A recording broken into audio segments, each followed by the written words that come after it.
The delicious history of the Yule log. 'Tis the season for rich food traditions, including that of the Christmas Yule log. Christmas is almost here, and 'tis the season for rich food traditions. Be it cookies and milk under the tree for Santa, candy canes or figgy puddings, it's hard to think of a Christmas ritual that isn't tied to food. And what proper bakery would go through a holiday season without a giant, delicate Yule log in the front case? The Yule log cake, or bûcher de Noël for French speakers, is an elaborate creation consisting of a rolled, filled sponge cake, frosted with chocolate buttercream to look like tree bark and festooned with meringue mushrooms, marzipan holly sprigs, spun sugar cobwebs and any other sort of edible decoration. The history of the Yule log cake stretches all the way back to Europe's Iron Age, before the medieval era. Back then, Celtic Brits and Gaelic Europeans would gather to welcome the winter solstice at December's end. People would feast to celebrate the days finally becoming longer,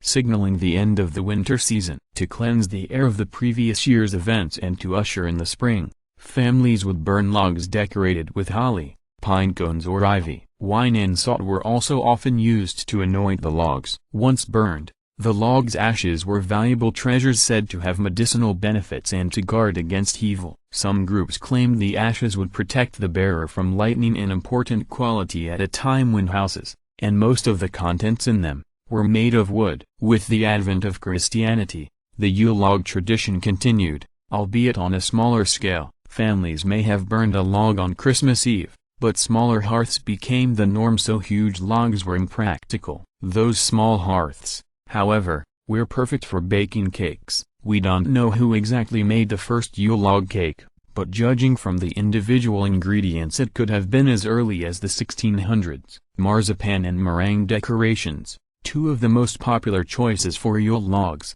appeared on many a medieval table. Sponge cake, which often constitutes the base of the log, is one of the oldest cakes still made today. It dates back to at least 1615, when the first known recipe appeared in Gervais Markham's Tomo the English Housewife. Parisian bakers popularized the cake in the 19th century, and different bakeries became known for their more elaborate decorations. Nowadays, few people make Yule logs at home, but that doesn't mean you should pass up a slice in favor of apple pie or a second helping of mashed potatoes. Enjoy your bûcher de Noël, and think of the hundreds of years of history behind it.